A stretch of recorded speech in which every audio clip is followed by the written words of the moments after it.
Bismillahirrahmanirrahim. Assalamualaikum warahmatullahi wabarakatuh. Saya Fiza Iya, Prodi BKPI, ingin melaksanakan tugas UTS dari Ibu dosen Mercy Sawitri MPD, yaitu dengan mata kuliah Teknik Labor Bimbingan Konseling. Insya Allah saya akan melaksanakan sesi bimbingan dan konseling bersama adik Nadia. Selamat siang Nadia, apa kabar? Selamat siang Kak, kabar baik, Alhamdulillah. Apa nih kesibukan Nadia sekarang?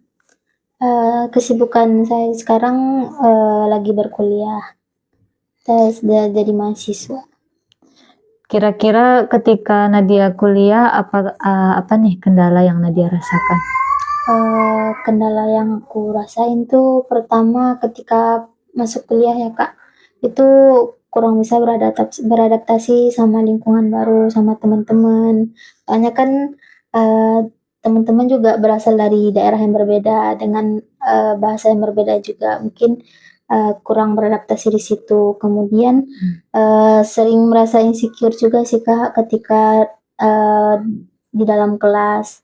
Lagi presentasi juga merasa insecure kadang ketika teman-teman bertanya, kadang saya susah untuk menjelaskan, susah ngomong di depan umum juga, di depan banyak orang lah Kak, kendalanya.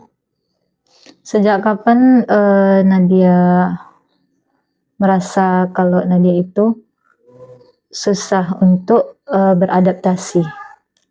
Ketika SMA sih Kak, soalnya dulu ketika SMA juga ada presentasi, cuman nggak kayak sekarang gitu Kak, jadi mungkin agak berbeda. Di SMA masih presentasi biasa saja, masih ada lawak-lawakan, cuman ketika kuliah juga ada, cuman lebih seserius itu Kak. Berarti ketika kuliah Nadia itu merasa kurang percaya diri gitu ya? Iya Kak, kurang percaya diri. Beradaptasi lagi dengan lingkungan yang berbeda dari pas SMA. Bagaimana perasaan Nadia ketika merasa insecure atau kurang percaya diri ketika di hadapan orang banyak itu?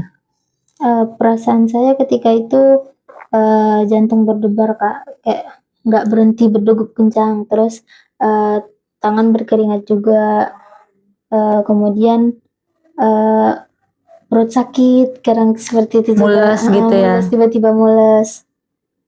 Mungkin itu respon tubuh saya ketika berbicara di depan umum. Soalnya saya juga merasa insecure dengan berinteraksi dengan orang lain juga. Ya, saya paham pasti Nadia ketika itu merasa sulit ya, merasa gugup dengan keadaan di depan halayak ramai atau orang gitu ya Dek ya? Iya Kak. Jadi apa dampak yang Nadia rasakan ketika Nadia merasa gugup, merasa insecure atau kurang percaya diri di depan umum, misalnya ketika presentasi tadi gitu? Dampaknya pernah ketika presentasi pas teman bertanya, saya tuh ngeblank Kak, mau jawab apa gitu kan, kayak merasa bingung padahal kita tuh tahu apa yang ketika itu saya tahu apa yang mau saya jelaskan, cuman cara menyampaikan itu saya tidak bisa gitu Kak. Ya karena ngeblank tadi itu ya, jadi merasa karena ngeblank, jadi seharusnya bisa jawab malah nggak bisa gitu ya. Jadi selama kuliah apakah Nadia sudah menemukan lingkungan atau teman yang bisa mensupport Nadia ketika Nadia merasa gugup? Alhamdulillah juga udah dapat Kak, soalnya kan dulu saya SMP di daerah yang berbeda, ternyata teman SMP saya juga ada di sini, jadi bisa kami sharing-sharing bareng gitu. Dan dia juga mensupport aku ketika keadaan terpuruk, ketika lagi insecure, nggak percaya diri, dia juga mensupport lah, gimana sih biar aku nih nggak insecure lagi gitu. Apakah di perkuliahan itu kan tadi Nadia ketemu ya sama teman lama berarti ya, teman lama. yang bisa saling mensupport Nadia. Pasti Nadia punya penyemangat tersendiri ya karena punya teman yang apa namanya, Bisa mensupport. satu frekuensi. Ya, satu frekuensi.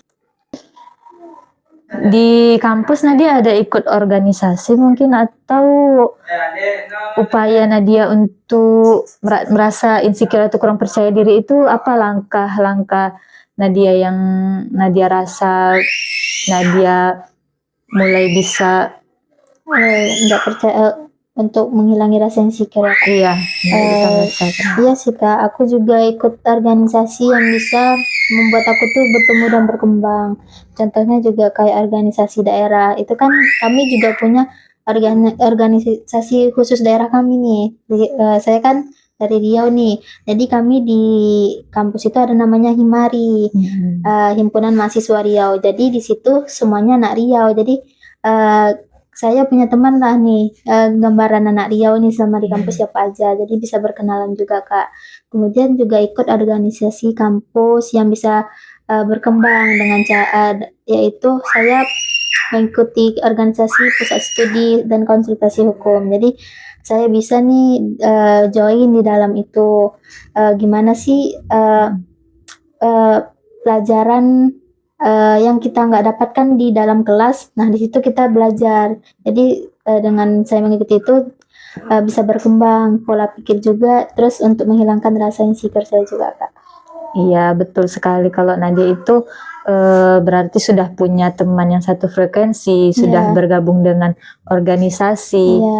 Yang awalnya merasa insecure, lama-kelamaan dengan bersosialisasi itu insya Allah bisa merasa biasa untuk tampil di depan umum dan meningkatkan rasa percaya diri Nadia. Ini sudah lumayan, bahkan udah bagus ya, karena udah berani bergabung dan bersosialisasi di organisasi, memulai adaptasi, memulai dengan lingkungan yang baru. Yaitu dengan adanya organisasi tadi sangat mendukung Nadia ya. Makasih ya Nadia udah mau bercerita dengan kakak. Kakak yakin Nadia pasti bisa untuk tampil lebih percaya diri ke depannya. Amin ya Allah. Makasih Kak atas doanya. Sama-sama, sampai jumpa. Iya, sampai jumpa.